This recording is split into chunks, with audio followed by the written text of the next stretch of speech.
I've learned that some silences are heavier than thunder. That night, when my son's words tore through our kitchen, it wasn't the insult that broke me. It was the sound that followed. The silence. The kind that hums in your bones, telling you that something you built with love has finally fallen apart. He had just come home from work. Or maybe from somewhere else. I never asked anymore. The door slammed. The rain followed him in, dripping from his jacket. His eyes were tired, but not the kind of tired that comes from effort. It was the tiredness of distance, a boy standing 3 feet away but already gone somewhere I couldn't reach. "Dinner's ready," I said, setting down the last plate. The spoon clinked against the porcelain, small, nervous sound in a house too quiet. He didn't answer. Just dropped his keys, the way you throw something you don't need anymore. His phone lit up. The glow of it painted his face cold, indifferent. I remember thinking, he used to smile when I cooked this. Cumin and cardamom filled the air, that warm, old comfort of home. But comfort means nothing when pride stands in the room. He looked at the food, then at me. "I told you I wasn't hungry," he muttered. His tone was flat, but beneath it, there was a blade. "You didn't tell me," I said softly. "You said you'd be home by 8, he scoffed. "You always twist things, Mom," I wanted to say. "No, I just remember." But I didn't. Mothers learn to swallow words for peace. He pulled out a chair with a scrape that hurt my ears. "Do you ever stop talking?" My hand froze over the rice pot. The fan above us turned slowly, like time circling back on itself. "I just don't want you skipping meals," I said. "You get dizzy when you... God, would you stop mothering me for once?" He snapped, cutting me off. His voice cracked through the air like lightning. "You think I can't take care of myself? You think I'm some helpless kid?" I looked at him, really looked. At the boy who used to hold my hand to cross the street, now shaking with anger at the sight of me. And I thought, how did we get here? "I'm not saying that," I whispered. He laughed, cold and bitter. "You're useless." "You know that?" Useless. The word hit harder than any slap could. It wasn't just what he said, it was how easily he said it. Like he'd been holding it in for years, and finally decided to let it rot the air. For a moment, I thought the rain outside had stopped. But it hadn't. The world just went quiet inside me. I placed the spoon down gently, afraid the smallest noise would shatter me completely. The metal touched the counter. A single fragile note. And I realized something in that silence. Something painful and liberating. He wasn't wrong because I was weak. He was wrong because he'd forgotten who I was before I became his mother. That night, I didn't shout. I didn't cry. I waited until he'd gone to his room, until the rain had softened to a whisper. And then I sat at the kitchen table. The lamp above flickered, a tired old bulb, same as me. And there, under that dim yellow light, I opened my phone. My hands didn't shake. My mind didn't race. I just scrolled to his bank account, the one I'd set up for him when he started his first job, linked to mine for safety. I stared at the numbers glowing on the screen, like tiny lights in the dark. Then, one by one, I moved them, every dollar, into mine, not out of revenge, not even out of anger, but because I needed to remind both of us of something simple, something sharp. I might be tired. I might be aging, but I am not useless. And as the rain carried the night into morning, I whispered into the silence. This is where the story changes. My name is Maria DeLuna, 49 years old, mother of one, and for most of my life, I believed that if you loved hard enough, it would be enough to hold a family together. I used to wake before dawn, long before the city stretched its bones awake. The world was always kinder in those early hours, the air damp with promise, the birds whispering like gossiping neighbors. I'd make coffee in my chipped porcelain mug, the one with the faded blue tulip my late husband bought from a thrift shop. He used to say, "You deserve flowers every morning." I laughed then. I didn't know that someday I'd be clinging to that line like prayer beads. Back then, our home was full of sound. My husband Daniel would hum while shaving. Our son Aaron would stomp through the hall pretending he was a superhero saving breakfast from disaster. There was laughter. There was life. But life has a quiet way of unthreading itself. Slowly, one day at a time. When Daniel passed, Aaron was 14. Cancer. The kind that doesn't even give you time to bargain. One day you're planning the weekend, and the next, you're memorizing the pattern on a hospital curtain because you can't bear to look at the monitor. I remember the funeral, the weight of the sky, the smell of wet soil. Aaron stood beside me, eyes fixed on the ground, fists stuffed in his jacket pockets. I reached for his hand, but he slipped it away. That was the first time I felt the distance, the first small crack in the glass between us. After that, I took 2 jobs, one at the school cafeteria, another cleaning offices downtown. It wasn't noble. It was survival. Every evening I'd come home to a dark house, drop my keys into the same bowl, and whisper into the quiet, "I'm still here." Aaron was quiet too, but his silence was sharper. He started staying out late. Grades dropped. I told myself it was grief, that he'd come around. Every mother tells herself that. Sometimes I'd find him sitting on the porch, earphones in, staring into nothing. "What are you listening to?" I'd ask. He'd shrug. "Just music." But when I leaned close once, I realized it wasn't music. It was the last voicemail Daniel had ever sent him. That night, I cried into the laundry, quietly, so he wouldn't hear.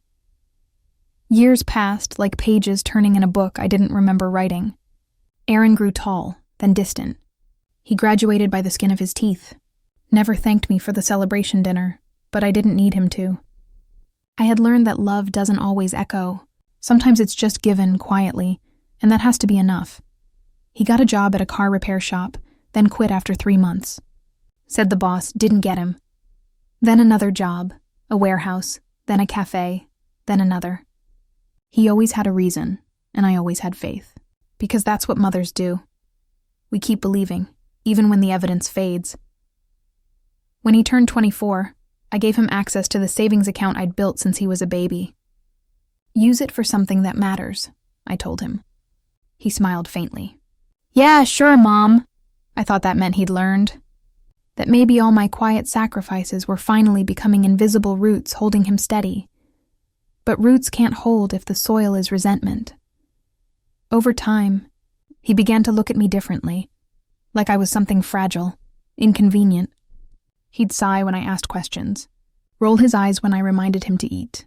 I tried to ignore it, thinking maybe I was the one clinging too hard.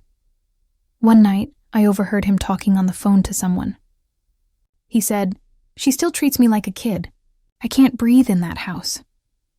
I froze in the hallway, holding a basket of folded laundry. I didn't mean to eavesdrop, but sometimes the truth doesn't wait for permission. It just walks in and sits at your table. That night, I looked around our little kitchen, the cracked tiles, the fading family photo on the fridge, the humming old fridge that never let me forget the passage of time, and I wondered if love had an expiration date. Still, every morning I left breakfast on the table before my shift. Toast, eggs, coffee.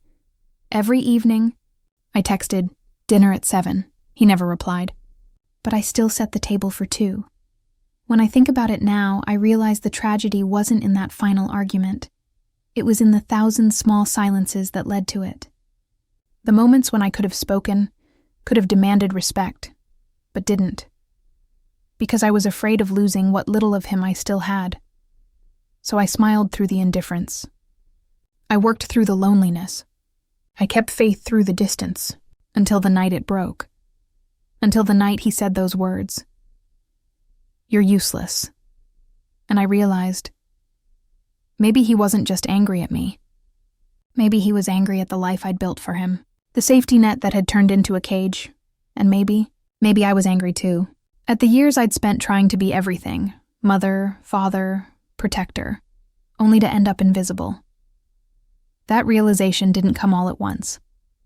It came in pieces, the way light leaks through old curtains. And though I didn't know it then, that small flicker of anger would soon become something else entirely.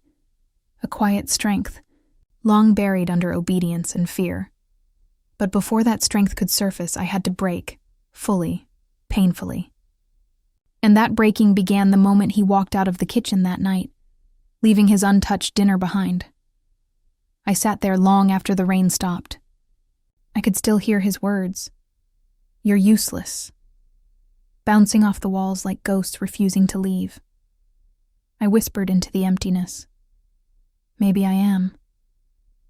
Then I closed my eyes, and somewhere deep inside, a new voice answered, "Not for long." The morning after the argument, the world looked almost forgiving. The rain had washed the streets clean, and sunlight slipped through the blinds in soft, forgiving lines, the kind of light that makes you believe everything painful might one day make sense. I made coffee, but it tasted like metal. My hands trembled a little as I poured it. I wasn't used to trembling. I'd always been steady, the kind of woman who holds everything together while life falls apart in slow motion. Aaron's door was closed. I stood outside it for a moment, listening.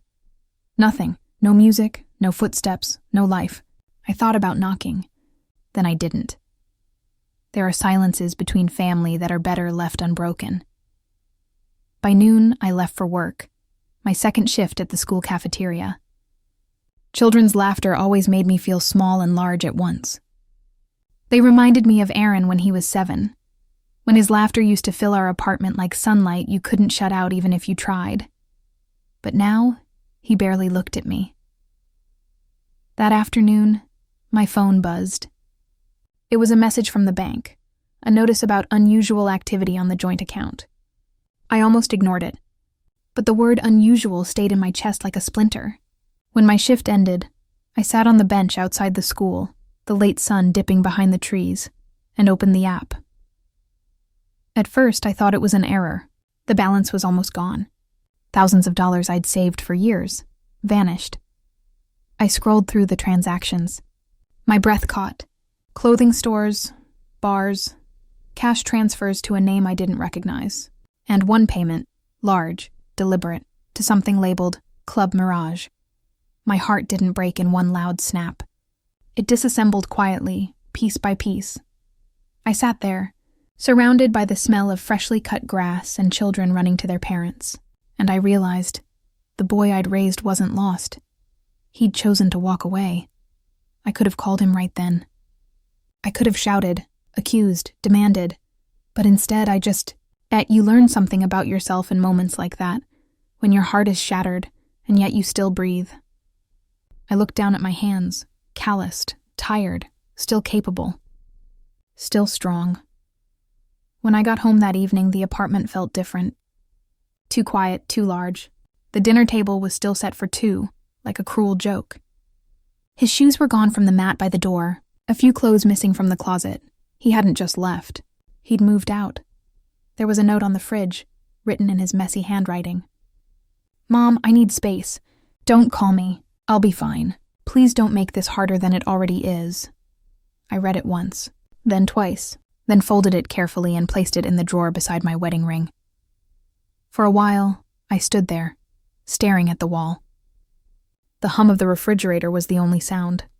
And then, beneath that quiet hum, I felt something rise. Not anger exactly, but a strange, cold clarity. I walked to his room. It smelled faintly of detergent and cheap cologne. The bed was unmade, the curtains half open. I sat on the edge of the mattress and picked up the hoodie lying there. His favorite one, the one with the frayed sleeves he'd worn since high school. I pressed it to my face, inhaling the scent of him, and felt my throat tighten. In that moment, I didn't see the angry young man who'd called me useless. I saw the child who used to crawl into my lap after nightmares, whispering, "Don't let go." I closed my eyes, and tears slipped down, slow, reluctant. "I didn't let go," I whispered to the empty room. "You did. That night I didn't sleep. I sat at the kitchen table again, the same spot where his words had burned through me the night before. The same yellow lamp buzzed overhead, tired and faithful.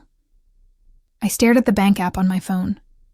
I watched the numbers, the emptiness where my years of sacrifice had lived. That money wasn't just currency. It was my life in disguise. Every hour of overtime, every skipped meal, every small no I'd said to myself so I could say yes to him. He'd spent it like air. The rage came quietly, like water heating under a lid. Not the kind that destroys, the kind that purifies. I opened the linked account, the one he used for daily expenses. The password was the same I'd helped him create, his father's initials, his own birth date. I typed it in, my fingers steady. The screen blinked open. There it was, the last of his remaining funds. Rent money, maybe, grocery money, or maybe the next night's indulgence. I transferred it, every cent, back to my own account. And when the confirmation message appeared, transfer complete, I felt nothing at first. Just stillness. Then slowly something shifted inside me. I wasn't taking it out of spite. I was reclaiming what had been mine all along, the right to be seen, respected, remembered. The next morning, his call came. Unknown number. I answered anyway. Mom? His voice was sharp, hurried. Did you touch my account? I said nothing. The silence stretched between us like old fabric. Mom, I'm serious. My money's gone. What the hell did you do? I inhaled slowly. Your money? He exhaled through his teeth. Don't start. You had no right. I cut him off softly. No right to what? To take back what I built? To remind you that everything you had came from the hands you called useless? There was silence. Then a low, wounded growl. You're insane. Maybe, I said. But even the insane remember who fed them. He hung up. I sat there for a long time after the line went dead. The sun crept through the window, washing the kitchen in gold. I could see dust dancing in the light, lazy, unbothered, eternal. That's when I realized this wasn't about money. This was about worth. For years, I'd measured mine through his eyes, through his approval, through the tiny moments he allowed me to feel needed. But that night, under the same roof where he'd wounded me, I learned that self-worth doesn't live in anyone else's mouth. It lives in the quiet space after you stop begging to be understood. Still, I didn't know then that this small act, moving numbers from one account to another, would be the spark that set everything in motion. That it would drag both of us through fire before we found any kind of peace again. Because every story of reclaiming begins with loss, and I was just beginning to understand how deep mine went. The days that followed felt like walking barefoot through broken glass. Every small moment cut deeper than the one before. When Aaron stopped answering my calls, I told myself he just needed time. Time to calm down, time to think, time to remember that no matter what words he'd thrown, I was still his mother. But silence has its own appetite. It eats at you slowly until you start to believe you deserve it. Each morning I still made coffee. Half habit, half hope. I'd pour 2 cups, one for me, one for him, and let his grow cold on the counter before I poured it down the drain. The cup left a perfect ring on the surface, like proof of absence. I started talking less at work. The women at the cafeteria, sweet, loud, good-hearted, noticed. You okay, Maria? They'd ask as they stirred soup or wiped trays. I'd smile, say I was just tired. It's easier to hide heartbreak behind fatigue. People understand exhaustion better than pain. But at night, when the house went quiet, my mind turned cruel. Maybe he's right, I thought. Maybe I am useless. What kind of mother loses her son twice? Once to grief, once to resentment? I'd sit at the kitchen table, staring at the empty chair across from me, tracing the wood grain with my fingertip, as if it could tell me where I'd gone wrong. I replayed every word from that night, every sigh, every look, each memory twisting itself into a different version of guilt. Maybe I was too controlling. Maybe I'd smothered him with good intentions. Maybe I'd made him small without realizing it. But then, other thoughts crept in. Quieter, sharper. I worked 2 jobs. I skipped meals so he could eat. I saved for him when no one saved for me. Guilt and defiance began to fight for space inside me. By the 3rd night, I couldn't sleep at all. The rain had returned, brushing softly against the windows, as if reminding me of the night everything cracked. I sat in bed with the lamp on, holding an old photo album. Aaron at 5, face smeared with cake. Aaron at 10, asleep in his father's arms. Aaron at 14, eyes hollow the day we buried Daniel. He had been everything to me. my reason to get up when my heart was still raw from loss. I had built my world around him like a fence, and now I was standing in the ruins wondering what I'd fenced myself out of. The next morning, the phone rang again. Not him, a number from the auto shop where he used to work. The manager, a man named Greg, spoke gently. "Ms. DeLuna, I thought you should know." Aaron stopped by asking for an advance. I told him we couldn't. He didn't look well. "Not well?" I asked. Greg sighed. "Tired. Angry. The kind of tired that turns dangerous if you don't rest. Just keep an eye on him if you can." I thanked him, hung up, and sat very still. My first instinct was panic. To call, to fix, to do what mothers do. But then I remembered his words. "Don't call me. Don't make this harder," so I didn't. Instead, I prayed. Not in the holy, rehearsed way, but the desperate kind, where every breath feels like begging. That night, I went to my old cedar box, the one that held my wedding photos, Daniel's watch, and a few letters tied with ribbon. I untied them one by one. Most were from him, written during his hospital stays. One read, "If I'm not there, promise me you'll keep living. Don't fade into what we lose. Be light for him, Maria. Be steady." I traced the handwriting with my thumb. The ink faded, but the love still alive somehow. I realized then how steady I'd been, but not how heavy it had made me. I had carried too much, too long, and in the process, I'd mistaken endurance for love. That night, I whispered into the dark, "I don't know how to stop holding him. Daniel." The next day I went to the grocery store. Simple errands, ordinary routine. I was standing by the tomatoes when I heard laughter. His laughter. My son's. I froze. Looked up. There he was, 3 aisles away, with a girl. She was young, confident, with that easy kind of beauty people don't realize they have. They were picking snacks, joking. He looked lighter, freer. I felt my throat close. I didn't go up to him. I just watched. It wasn't the girl that broke me. It was how happy he looked in a world where I didn't exist. When they walked out, I stayed behind the fruit stand until I was sure he was gone. Then I leaned against the cart and let out a sound I didn't recognize. Not a sob. Not quite a sigh. Something between heartbreak and surrender. That evening, I walked home without groceries. I opened the window, let the cool air in, and stared out at the city. Lights blinked in apartments across the street. Other people's dinners, other people's lives. And I thought about how many mothers were sitting just like me, in rooms too quiet, wondering where love goes when it leaves. It was in that quiet that I began to see something small, a seed of understanding forming in the cracks. I wasn't useless. I was empty. There's a difference.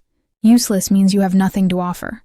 Empty means you've given everything away, and maybe, just maybe, I'd given too much. I went to bed with that thought. And in my dreams I saw Daniel again, sitting at our old kitchen table, smiling. He didn't say a word. He just nodded toward the door, as if to say, "It's time." When I woke, the light spilling through the curtains was gentler. For the first time in years, I felt the faint hum of something stirring inside me, the ache of possibility, fragile but alive. I didn't know what it meant yet, but I would soon. The week after I saw Aaron in the store was a blur of uneasy calm, the kind that feels more like the space between storms than peace itself. I kept working, kept cooking, kept pretending that the rhythm of routine could drown the ache that followed me like a second shadow. But quiet doesn't mean nothing's happening. Sometimes it's the noise before the noise. By Thursday, the consequences of what I'd done began to unfold. It started with a knock. 3 short taps, polite, unfamiliar. When I opened the door, a woman stood there holding a clipboard. She had the tight, tired face of someone paid to deliver bad news. "Mrs. DeLuna?" she asked.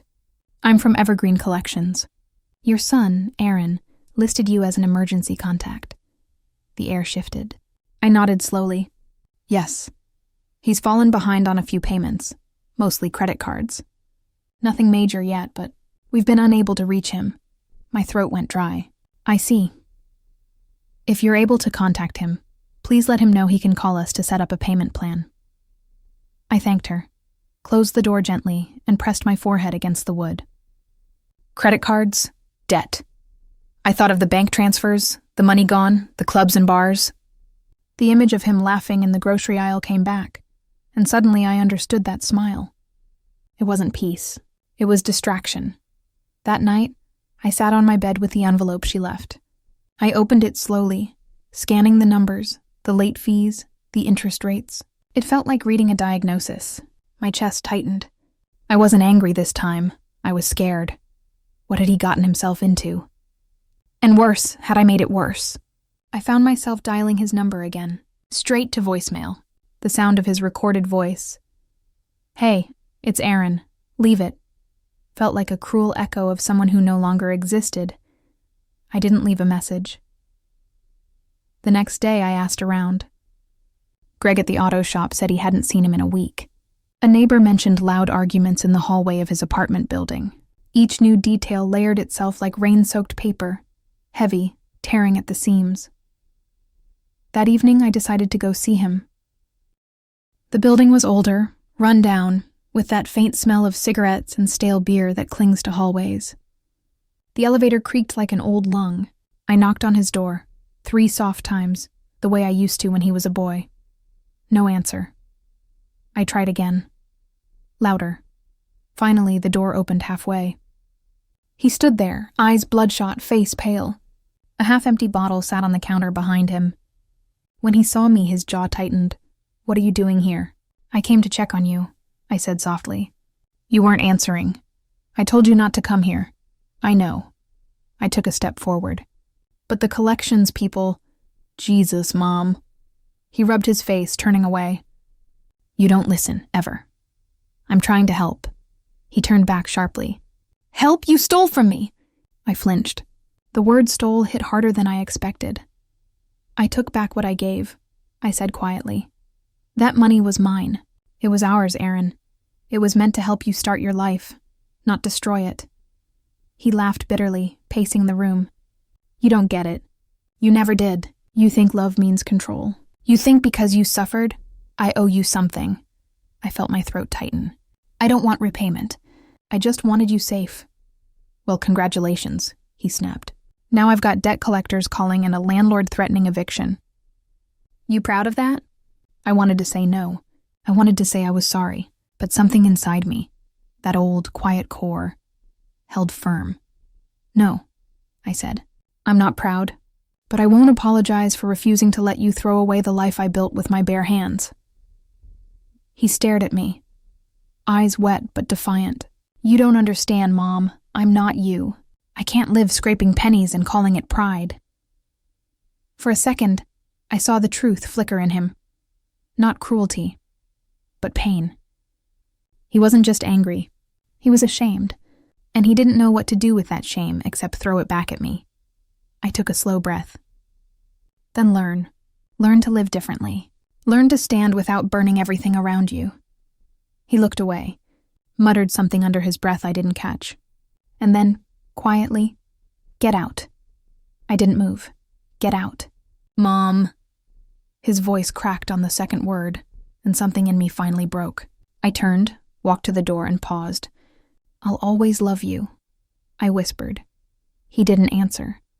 Outside, the sky was bleeding into sunset. I stood by my car, hands shaking, watching the windows of his building. One of them flickered with light, his. I imagined him sitting there in the glow, angry, lost, drowning in his own pride. Driving home, I felt the world blur at the edges. Every red light stretched too long. Every shadow on the sidewalk looked like him as a boy. When I got back to the apartment, I went straight to the kitchen. My sanctuary, my stage, my battlefield. I poured tea, hands steady for once. I realized something strange then. For all the pain, I wasn't afraid anymore. I had faced the worst. His rejection, his hatred. And still, I hadn't disappeared. That was the beginning of the shift. The smallest flicker of dignity returning to its place. But life, as it does, wasn't done testing me. A few nights later, a soft knock came again. This time, it was my neighbor, Mrs. Alvarez. Sweet, old, always watching out for me. Maria, she said, wringing her hands. I saw your son outside the liquor store. He looked different. Be careful if he comes by. He wasn't himself. Her words stayed with me all night. I sat by the window until dawn, eyes burning, waiting for a shadow that never came. By morning, I understood something I hadn't before. Sometimes love means stepping back, not closer. Sometimes saving someone means letting them fall, and trusting that they'll find the ground that can finally teach them how to stand. But still, I prayed that his fall wouldn't be too hard, and though I didn't know it yet, that prayer would soon be answered, in a way I could never have imagined. The call came on a Sunday evening, the kind of quiet evening where the world feels too still, as if it's holding its breath. I'd just finished washing the dishes, the scent of lemon soap clinging to my hands, when the phone buzzed. Unknown number. My first instinct was to ignore it. But something, a pulse deep in my chest, made me answer. Mrs. DeLuna? The voice was low, professional. This is Officer Ramirez with the 14th Precinct. Are you the mother of Aaron DeLuna? The world tilted slightly. My knees went weak. Yes, I managed. There's no need to panic, he said quickly. Your son's fine. But we found him asleep in his car outside the old rail yard. He'd had a few drinks. We're not charging him. Just thought it best someone come pick him up. I gripped the edge of the counter. I'll be there, I whispered. The drive there was a blur of red lights and trembling hands. The rain had started again, soft, steady, familiar. Each drop felt like time counting itself out loud. When I arrived, the parking lot was nearly empty. Aaron sat on the curb, jacket soaked through, hair plastered to his forehead. The officer gave me a sympathetic nod before walking away. I stood there for a long moment, watching him. He looked smaller than I remembered. Not the angry young man who'd shouted at me, but the boy I'd once bandaged knees for. When I finally stepped closer, he didn't look up. Came to gloat? He muttered. His voice was hoarse. No, I said softly. I came to take you home. He laughed weakly. Home? I don't have one.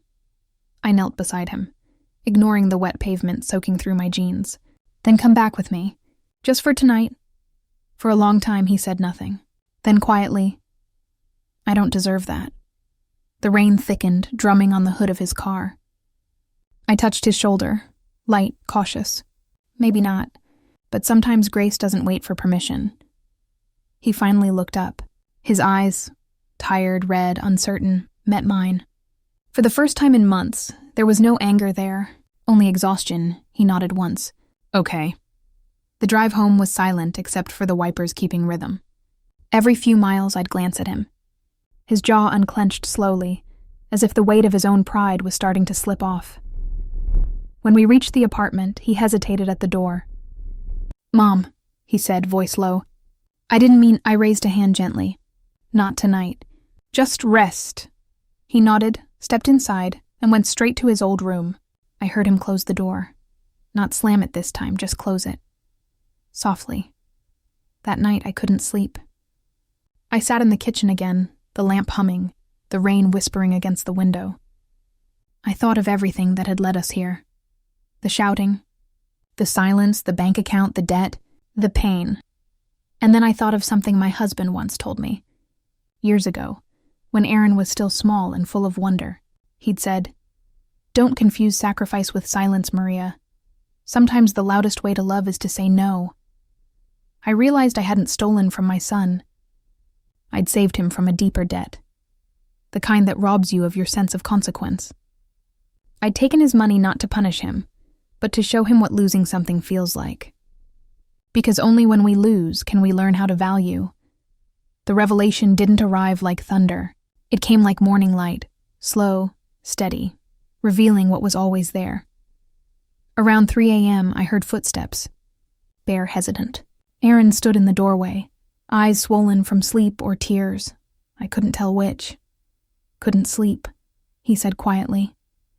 I gestured to the chair across from me. Join me then, he sat. The air between us felt different, not warm yet, but not cold either. After a moment, he spoke. When Dad died, I hated watching you work so hard. You'd come home smelling like bleach, smiling like it didn't hurt. I thought if I made it on my own, you'd finally rest. But I kept failing. And every time I failed, I blamed you. It was easier.